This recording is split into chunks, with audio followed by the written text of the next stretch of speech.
लोक प्रधान न्यूज़ की interview series में मैं वजाहत अब्दुल सत्तार आप तमाम दर्शकों का स्वागत करता हूं। दोस्तों, राजकारण का बिगुल बज चुका है। जैसे कि आप जानते हैं कि अनकरीब इलेक्शन होने वाले हैं और ऐसे कई चेहरे हैं जो ये चाहते हैं कि उनको भी राजकारण में आने का मौका मिले, समाजकारण करने का मौका मिले।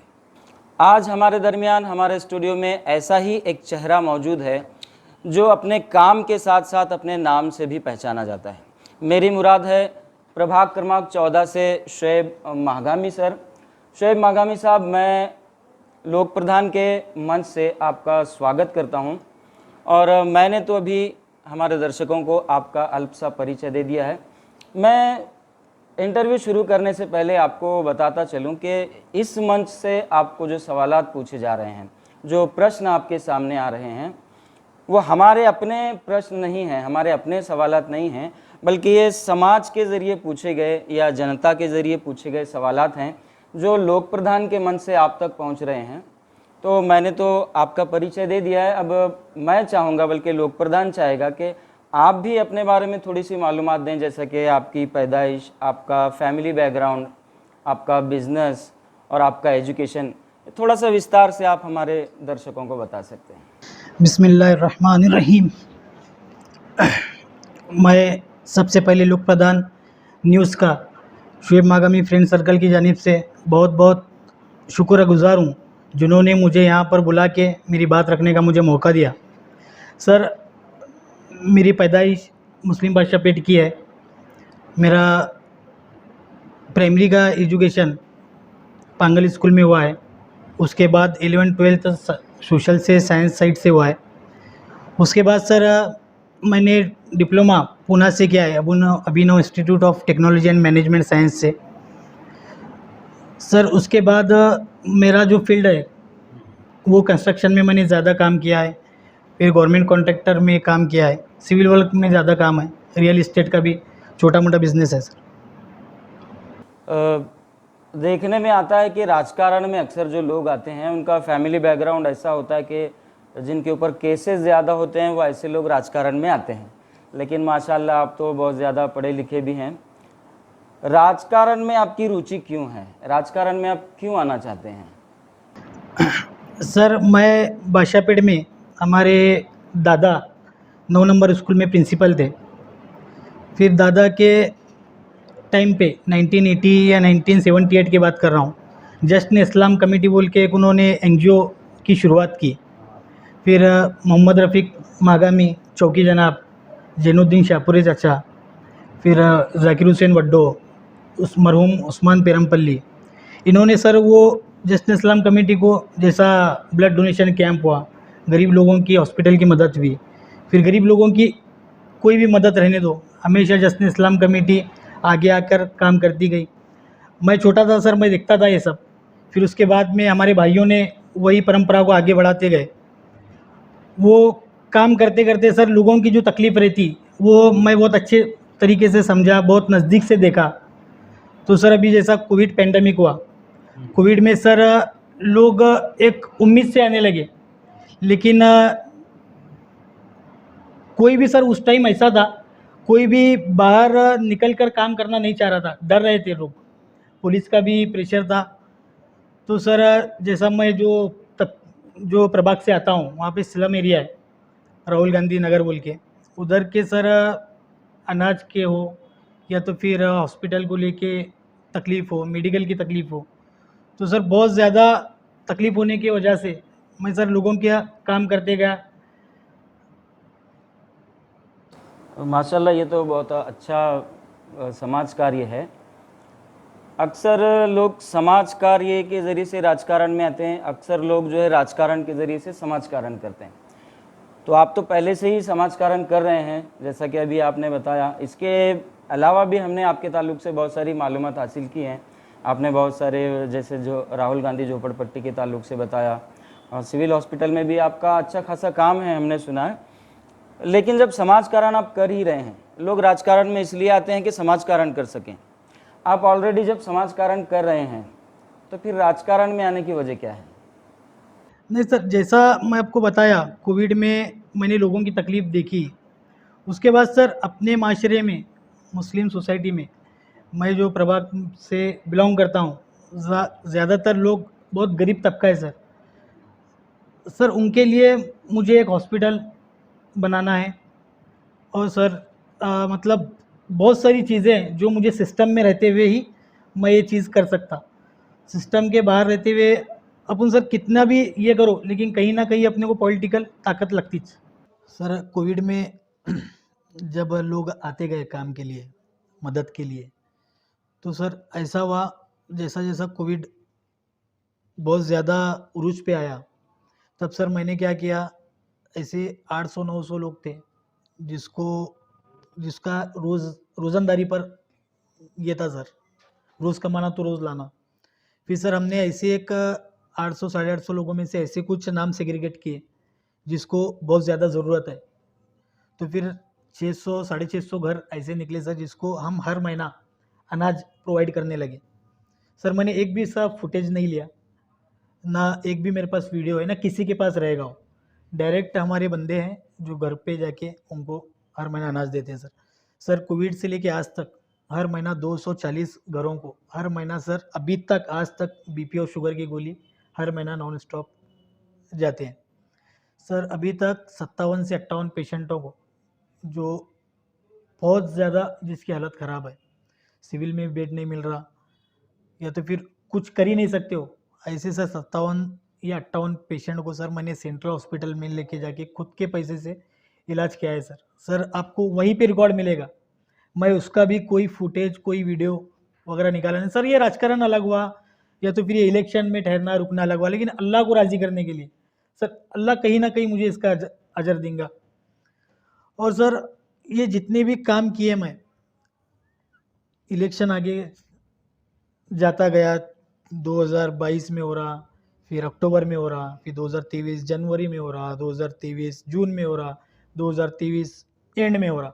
सर मेरे सामने बहुत सारे लोग आए, बहुत सारे लोग गए, लेकिन मैं आज भी यहीं पे रुका हुआ हूँ। आज भी मैं लोगों से अपील करता हूँ, आपका कुछ भी काम रहने दो, मेरे तक आओ, मैं इंशाल्लाह करने की पूरी पूरी कोशिश करूँगा। और सर सिर्फ इसको राजकारण के हिसाब से मत देखो, एक करने की अगर सर इंसान को चाह रही तो वो कैसा भी करता सर, बस आदमी के एक इच्छा होना चाहिए। सही है आपकी बात। पॉलिटिकल प्रेशर के बगैर तो जो है समाजकारण भी सही ढंग से नहीं हो सकता। शोएब भाई, हमारी जानकारी के मुताबिक इससे पहले आप एमआईएम पार्टी से जुड़े थे और एमआईएम पार्टी के बहुत अच्छे खासे कार्यकर्ता थे, बहुत अच्छा काम आपने एमआईएम पार्टी के ज़रिए किया है। तो फिर अचानक आपने कांग्रेस में प्रवेश किया और कांग्रेस के ज़रिए अपने समाज कार्य को जो फैलाया है, तो इसके ताल्लुक से अभी जैसा कि देखा जाए तो इलेक्शन करीब आ रहे हैं और करीब आने तक आपने कोई पार्टी डिक्लेयर नहीं की थी और अचानक बाद में आपने मेरे ख्याल से शायद 2-3 साल पहले जो है इस पार्टी को जो डिक्लेयर किया कि इसके साथ चलेंगे। तो इसकी क्या वजह हो सकती है? ख़ास तौर पर कांग्रेस को ही आपने क्यों चुना? एमआईएम भी है, शिवसेना है, बीजेपी है, हमारे पास बहुत सारी पार्टियां हैं, राष्ट्रवादी है, सबका क्रेज चल रहा है। तो ऐसे वक्त में सिर्फ और सिर्फ कांग्रेस पक्ष को ही आपने क्यों चुना? सर आप मुझे एक वजह बताओ कि कांग्रेस पार्टी को मैं ना चुनूं। मैं इसका जवाब दे सकता हूं, अगर मैं उस कुर्सी पे बैठा होता तो शायद इसका जवाब देता, लेकिन फिर भी हम हमारे दर्शकों के लिए जानना चाहेंगे। सर कांग्रेस पार्टी, मैं तो पहला सोलापुर की बात करूंगा सर। आप जो स्कूल से आते हैं सर, 2007 या 2008 में जब डीएड कॉलेज बन रहा था, social college, sir Congress party ने ही सबसे बड़ा उधर बिल्डिंग फंड दिया था, सुशील कुमार शिंदे साहब ने, जब वो आंध्र प्रदेश के राज्यपाल थे। और सर सबसे मुझे प्राउड है इस चीज़ का कि 2004 में सर 22 में या 23 में 2004 में एक ऐसी सभ्यता जिसमें एक कैथलिक औरत प्रधानमंत्री की कुर्सी डॉक्टर मनमोहन सिंह जो सिख है उनके लिए छोड़ती है। और सर मनमोहन सिंह के जो मंत्री की शपथ लेते हो ना, प्रधानमंत्री की शपथ, वो सर एक मुस्लिम राष्ट्रपति डॉक्टर एपीजे अब्दुल कलाम के सामने ली जाती है। सर उस देश में हो रहा है ये जिस देश की 80% पॉपुलेशन हिंदू है। सर मुझे बहुत ज़्यादा प्राउड होता है उस दिन के लिए। 2004 की बात थी जब डॉक्टर मनमोहन सिंह ने शपथ ली थी प्रधानमंत्री की। सर ये सिर्फ कांग्रेस पार्टी ही कर सकती है। और सर ऐसे बहुत सारे काम है सर। अभी अपना जो मोबाइल हाथ में है, ये 1984 कंप्यूटर जब इंडिया में आया, ये राजीव गांधी की देन है सर। आज जो अपन इसरो पे गए सर, चंद्रयान-3, इसकी नींव पंडित जवाहरलाल नेहरू ने रखा। सर जितने भी काम हो रहे हैं ये कांग्रेस की वजह से ही हो रहे हैं। एम्स कांग्रेस ने दिया। बहुत सारे सर ऐसे काम है जो मैं इंटरव्यू ज़्यादा लंबा होऊंगा अगर कांग्रेस के काम गिनाऊंगा तो। नहीं, इसमें कोई बात नहीं, लेकिन आप जो है अपनी बात को खुल कर रख सकते हैं, क्योंकि हमारे दर्शक भी हैं, जानना चाहते हैं, आपके प्रभाग के लोग भी हैं, क्योंकि आपको अपनी बात रखने का पूरा हक है। और आपको क्या लगता है कि आपके वार्ड के लोग या आपके प्रभाग के लोग आप पर भरोसा कर सकते हैं कि आपको जिता कर ला सकते हैं? क्योंकि जैसे कि प्रभाग क्रमांक 14 आता है, प्रभाग क्रमांक 14 मेरे ख्याल से पूरा मुस्लिम बादशाहपेट आता है, और मुस्लिम बादशाहपेट नाम के अंदर ही जाहिर है कि यहाँ पर मुस्लिम पॉपुलेशन ज़्यादा है। अब मुस्लिम पॉपुलेशन ज़्यादा होने की वजह से आजकल MIM का क्रेज़ चल रहा है। तो अगर यहाँ से एक तगड़ा कैंडिडेट MIM से खड़ा होता है तो आप क्या फील करते हैं कि आप उनको टक्कर दे सकेंगे, या आपके समाज के लोग या आपके प्रभाग के लोग आप पर भरोसा कर सकेंगे, या अगर आपको जिता कर लाते हैं तो आप उनके लिए क्या क्या कर सकते हैं? इसके बारे में थोड़ा सा। सर लास्ट 4 साल से जो मैं काम कर रहा हूँ, अल्हम्दुलिल्लाह सर मुझे इस बात का प्राउड है कि मैं लोगों के काम आया। लोग सर अपने पास आते, मैं काम करने वाला बड़ा नहीं रहता है। अब अल्लाह अपने को चूज़ कर रहा है ये काम के लिए, तो सर मुझे बहुत खुशी होती है जब लोग मेरे पास आते हैं। और सर 4 साल में मुझे नहीं लगता कि कोई भी मेरे ऑफिस से खाली हाथ गया। मेडिकल का रहने दो, शादी का रहने दो, कोई भी फील्ड का कोई भी बंदा अगर मेरे पास कोई काम लेके आया सर, तो मैं वो खुसूसन पूरा किया। और मुझे बादशाहपेट के लोगों पर भरोसा है, बेगमपेट के लोगों पर भरोसा है, शनिवारपेट के लोगों पर भरोसा है कि मैं जितने भी काम किया सर उसका दिखावा नहीं किया कभी भी, ना कोई फ़ोटो ना कोई वीडियो। जो भी अपन किए सर पूरा हाँ, इस बात के तो मतलब हम लोग भी गवाह हैं कि वहाँ पर ख़ास तौर पर वह एक लड़की, क्या नाम कोई थी, अनम शेख, उसकी जब डेथ हुई थी तो उसके लिए आपने वो बहुत कोशिश की थी। ये सारी बातें हैं, तो आपको हक है आपकी बात यहाँ पे रखने का। लेकिन थोड़ा सा हट के मैं अभी सवाल करना चाहूँगा अभी आपको। आप बादशाहपेट से बिलोंग करते हैं, बादशाहपेट की मेजॉरिटी मुस्लिम की है, और इस मेजॉरिटी को लेकर देखा जाए तो यहाँ पर बहुत सारे लोग, अभी हाल ही में महीना गुजरा है मुहर्रम का, और मुहर्रम को मानने वाले बहुत सारे लोग हैं। 20-25 दिन पहले आपका एक स्टेटमेंट आया था मुहर्रम को लेके, जिसकी वजह से काफ़ी चर्चा हुई थी, काफ़ी विवादास्पद वो जो है बात आपके ज़रिए से पब्लिक में कही गई थी।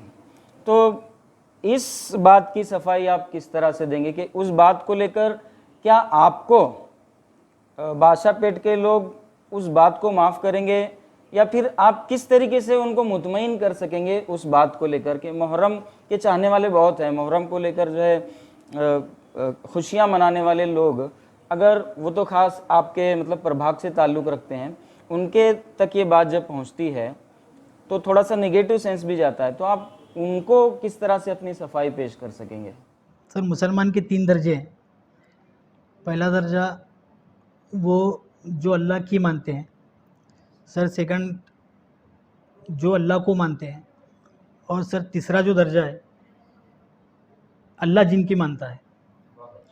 सर डॉक्टर अल्लामा इकबाल ने इसी दर्जे को लेके एक शेर भी कहा है, खुदी को कर बुलंद इतना कि हर तकदीर से पहले खुदा खुद बंदे से पूछे बता तेरी रज़ा क्या है।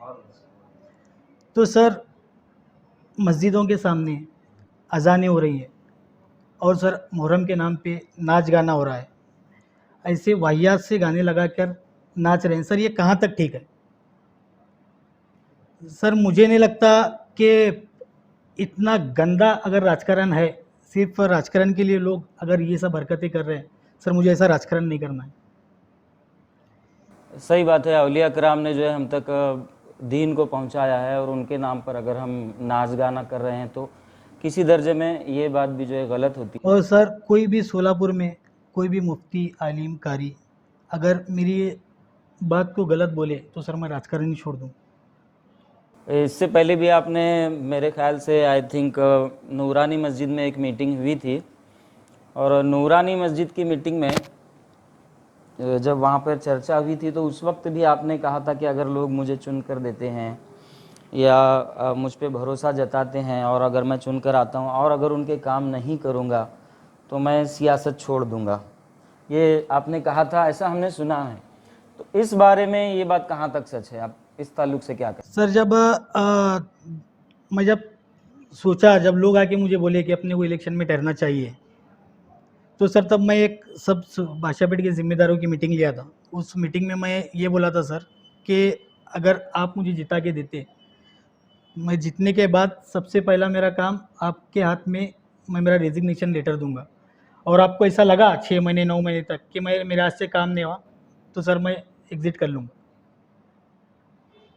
आपके वार्ड में एक ख़ास तौर पर चर्चा का विषय अक्सर रहता है कि आपने समाज कार्य तो बहुत सारे किए हैं, अक्सर लोग आपके ताल्लुक से बातचीत भी करते हैं कि राहुल गांधी झोपड़पट्टी के ताल्लुक से सिविल हॉस्पिटल में मरीज़ों की देखभाल को लेकर हो या जो है ख़ास तौर पर आप ऐसे बच्चे जो यतीम हैं उनके पास जो है पहुंचते हैं, कोविड में आपने जो है बहुत सारा काम किया है, ये बातें एक तरफ, लेकिन ये सब आप अपने खर्चे से करते हैं, जहाँ तक हमारा नॉलेज है, जहाँ तक हमारा इल्म है, ये सब आप अपने खर्चे से करते हैं। आप अपने खर्चे से क्यों करते हैं, अधिकारियों से ये काम क्यों नहीं करवाते? नहीं सर, जहाँ तक पहला स्टार्टिंग में स्टार्ट किया काम, तो सर जैसा लोग आते, एक मजबूरी रहती सर लोगों की कि हॉस्पिटल का मसला है, वो इतना इमरजेंसी रहता कि अपन सिविल में उतना आईसीयू का बेड हुआ, आईसीयू वगैरह कुछ अरेंज नहीं कर सकते। तो सर मैं सेंट्रल हॉस्पिटल में भेजता हूँ जो भी पेशेंट है। और सर मैं सुहेल भाई का बहुत, जितना उनका एहसानमंद हूँ सर। मैं सुहेल पटेल जो सेंट्रल हॉस्पिटल चला रहे, बहुत उन्होंने मुझे हर टाइम बहुत सपोर्ट किया, बहुत सारे पेशेंटों को सपोर्ट किया।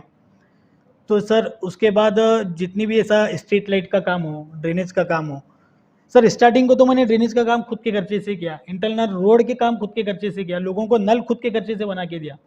फिर बाद में सर मेरा भाई है वसीम, वसीम मेरे पास आया, वो भैया ये ऐप है चेंज माई सिटी ऐप, तो वो डायरेक्ट IAS IPS के अंडर काम करता है सर वो।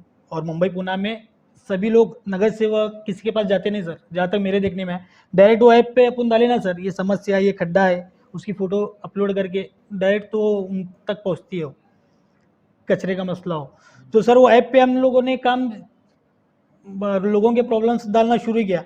अभी डाले एक स्ट्रीट लाइट है, इसका काम तो लगे 2 दिन के अंदर काम हुआ हो। फिर मुझे बहुत ज़्यादा खुशी हुई, अरे यार ये पहले करना चाहिए था अपन। फिर बाद में सर डालने लगे स्पीड ब्रेकर चाहिए यहाँ पर, फिर ये ड्रेनेज का मसला है, फिर ये रोड का मसला है। तो फिर वो उधर पे आके, उधर के अधिकारी आते सर, एक 24 घंटे के अंदर आके फिर वो ऐसा क्लैरिफिकेशन देते नहीं अभी फंड्स नहीं है। तो फिर उसकी वजह से सर अधिकारी को ना बोल के अपन लोगों के काम। नहीं, ये भी एक अच्छा तरीका है समाज कार्य करने का भी और अधिकारियों से अपने काम मनवाने का भी। मुझे भी काफ़ी खुशी हुई कि इस ऐप के ज़रिए से जो है बहुत सारी बातें मालूम हो सकती हैं, लोगों तक पहुंच सकती हैं और आप पढ़े लिखे होने की वजह से ख़ास तौर पर ये काम कर सकते हैं। चलो, इस बात को लेकर खुशी हुई। और जहाँ तक मुझे पता चला है कि एजुकेशन को लेकर, हॉस्पिटल्स को लेकर या ख़ास तौर पर उर्दू भाषा को लेकर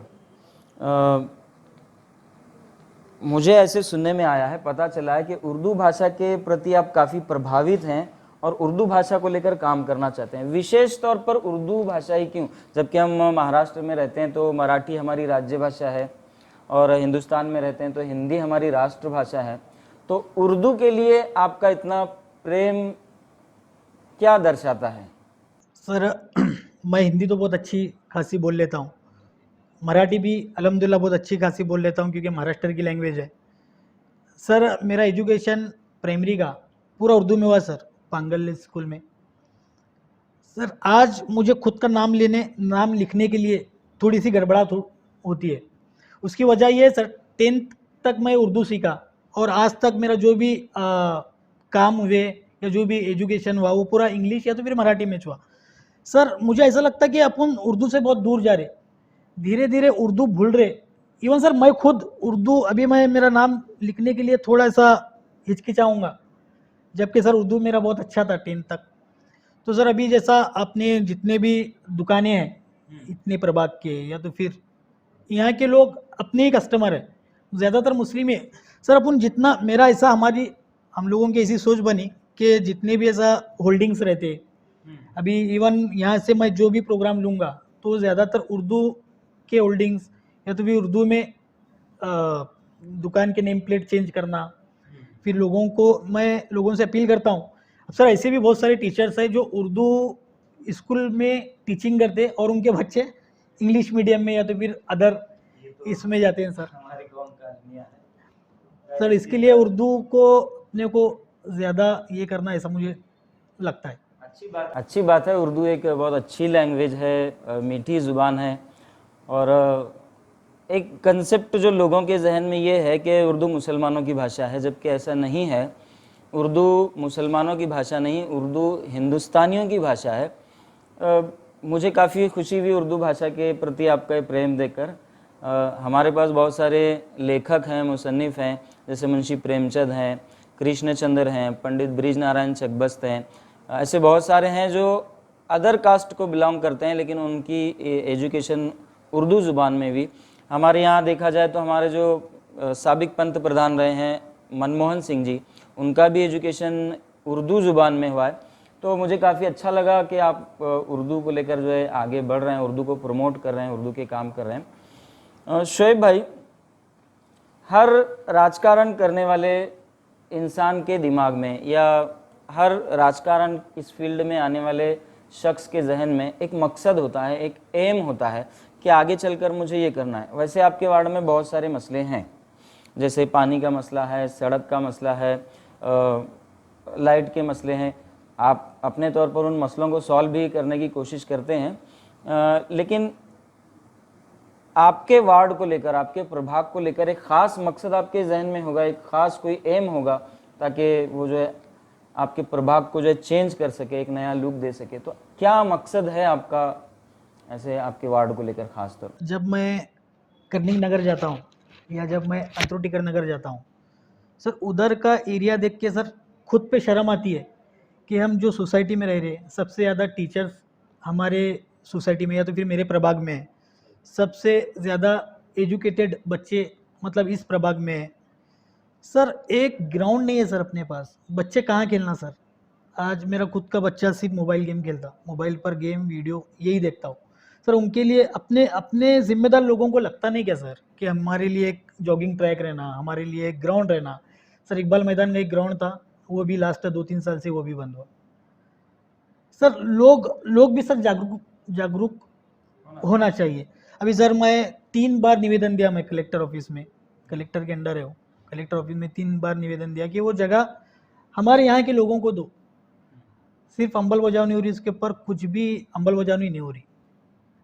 तो सर एक तो ग्राउंड का मसला है, दूसरा एक फ्री शादी हॉल खोलना है सर, क्योंकि आज शादी सर इतनी आसान है इस्लाम में, इसको बहुत ज़्यादा मुश्किलात खड़ी कर दी है सर अपने ही लोगों ने। सर शादी के हॉल में शोलापुर में किधर भी जाओ 40,000 50,000 के नीचे हॉल नहीं है सर। एक गरीब किधर शादी करेगा, और पहले के जैसा भी तो गवर्नमेंट परमिशन भी दे रही नहीं रोड पे शादी करने के लिए। सर वो माँ या तो फिर वो लड़की के माँ बाप ब्याज की तरफ जाते हैं, ब्याज से पैसा उठाते हैं, शादी करते हैं, फिर वो ब्याज पर ब्याज बढ़ते बढ़ते बढ़ते सर इतना मुश्किल कर दिया शादी को। सर एक शादी का हॉल, एक हॉस्पिटल, ये मेरे वार्ड की, मेरे प्रभाग की बहुत ज़रूरत है सर। मेरी कोशिश यही है कि मैं ये 2 काम अगर करूं आने वाले दिनों में तो सर मुझसे ज़्यादा कुछ किस्मत कोई नहीं रहेगा। अच्छी बात है कि मतलब ख़ास तौर पे शादी का हॉल और हॉस्पिटल को लेकर आपकी पहल है, तो बहुत खुशी हुई शोएब भाई, आपने हमारे सवालात के काफ़ी वो जो है इत्मीनान से जवाबात दिए। इंटरव्यू तो होते रहते हैं, लेकिन बहुत कम पर्सनालिटीज़ ऐसी होती हैं जो अपने बात को खुलकर इस मंच के ज़रिए से हमारे सामने रख सकें। दोस्तों, मैं चाहूँगा कि हमारे जो शोएब भाई यहाँ पर आए हुए हैं आज प्रभाग क्रमांक 14 से, नौजवान जो जनरेशन है, आप ख़ास तौर पर उनको क्या कुछ संदेश ऐसा देना चाहेंगे ताकि जो है इस मंच के ज़रिए से तमाम नौजवानों तक वो बात पहुँचे? कुछ भी जो आप संदेश उनको देना चाहते हैं, कोई पैगाम उन तक पहुँचे। सर मैं इतना बड़ा सेलिब्रिटी नहीं हूँ या तो फिर इतना कैपेबल नहीं हूँ कि मैं इतने नौजवानों को, बस सर इतना बोलूँगा कि सर 90% अपने यंगस्टर में, नौजवानों में 90% नौजवानों में सर कोई ये बोलने वाला नहीं है कि तू कर, मैं तेरे पीछे हूँ। जैसा सर मुझे खुद पर बहुत ज़्यादा प्राउड है, मेरा बड़ा भाई है सर, मेरी फैमिली है। जब मैं ये डिसीजन लिया तो उन्होंने मुझसे कहा कि तू कर, ईमानदारी से कर, हॉनेस्टली कर, सच्चाई से कर, हम तेरे साथ हैं। सर ऐसा अपने माँ बाप या तो फिर अपने लाइफ में कोई ना कोई चाहिए सर। अपने यंगस्टर में आज कोई भी नहीं है कि तू कर, तू शुरुआत कर, मैं तेरे पीछे हूँ सर। सर अगर अल्लाह मुझे नवाजा तो मैं 90% लोगों का 1% तो बनना ज़रूर चाहूँगा सर। और सर नौजवानों से मैं एक अपील करूँगा सर कि जब भी कोर्ट में अपन जाते हैं, अपने नौजवान मुस्लिम बच्चे पुलिस स्टेशन में जाते हैं, अपने नौजवान मुस्लिम बच्चे, तो सर अभी अपन किसी को पूछेंगे क्या भाई कहीं का केस है, नहीं वो झगड़े हुए थे। सर माफ़ करना सीखना चाहिए सर। सर मेरा ऐसा बोलना है, माफ़ करके ज़िंदगी भर मज़े लो, बदला लेके 2 दिन का मज़ा क्या लेना। सर तुम मुझे घूर के देखे, तुम मुझे देख के थूके, इस टॉपिक पे झगड़े हो रहे सर अपने। सर अपने अपने नौजवानों के पास बहुत टैलेंट है, बहुत टैलेंट है। उनको एक आगे बढ़ने के लिए एक चाह भी है उनके पास, लेकिन सर सपोर्ट नहीं है। मैं सर जमात उलमा हिंद से भी एक अपील करूंगा, एक गुजारिश करूंगा कि वो ऐसे जो टैलेंटेड नौजवान बच्चे हैं सर, उनको थोड़ा सा सपोर्ट करें। अभी सर हाल ही में इरफान जामदार बोल के हमारे पड़ोसी हैं सर, ताजुद्दीन होटल के सामने वो नाश्ते की गाड़ी लगाते, अभी भी सर नाश्ते की गाड़ी है उनकी चालू रहती। सर उनका बच्चा नीट की एग्ज़ाम में 610 मार्क लिया सर, 610 मार्क। उनका MBBS का एडमिशन फ्री में हुआ सर मीरज में। सर ये बहुत प्राउड की बात है, बादशाहपेट का एक बच्चा है। और सर मैं बोलूँगा ना सर, इतना टैलेंटेड बच्चा है वो, हमारे ही माहौल में पढ़ा, हमारे ही माहौल में बड़ा हो। सर ऐसे लोगों को अपने को सपोर्ट की ज़रूरत है, बस इतनी अपील करूँगा। तो बहुत बहुत शुक्रिया शोएब भाई, आप हमारे स्टूडियो में आए, हमारे सवालात के जवाब दिए, हमें बड़ी खुशी हुई। और खुशी इस बात की होती है कि आप जैसे नौजवान हैं जो कुछ करना चाहते हैं, आगे बढ़ना चाहते हैं, और हकीकत में हमारे समाज के जो ज़िम्मेदारान हैं उनको चाहिए कि वो जो है ऐसे नौजवानों को प्रमोट करें, उनको आगे लाए और राजकारण का हिस्सा बनने दें। तो हमारे सभी दर्शकों से मैं फिर एक मर्तबा उनसे विदाई लेने से पहले कहना चाहूँगा कि हमारे पास ऐसे नौजवान होते हैं आइडियल, अगर हम थोड़ा सा भी उनको प्रमोट करते हैं तो आगे बढ़कर ये लोग अपनी किस्मत लिख सकते हैं। इंटरव्यू सीरीज़ होती रहेगी, देखते हैं आने वाले सीज़न में हमारे स्टूडियो में कौन आता है। तब तक के लिए धन्यवाद।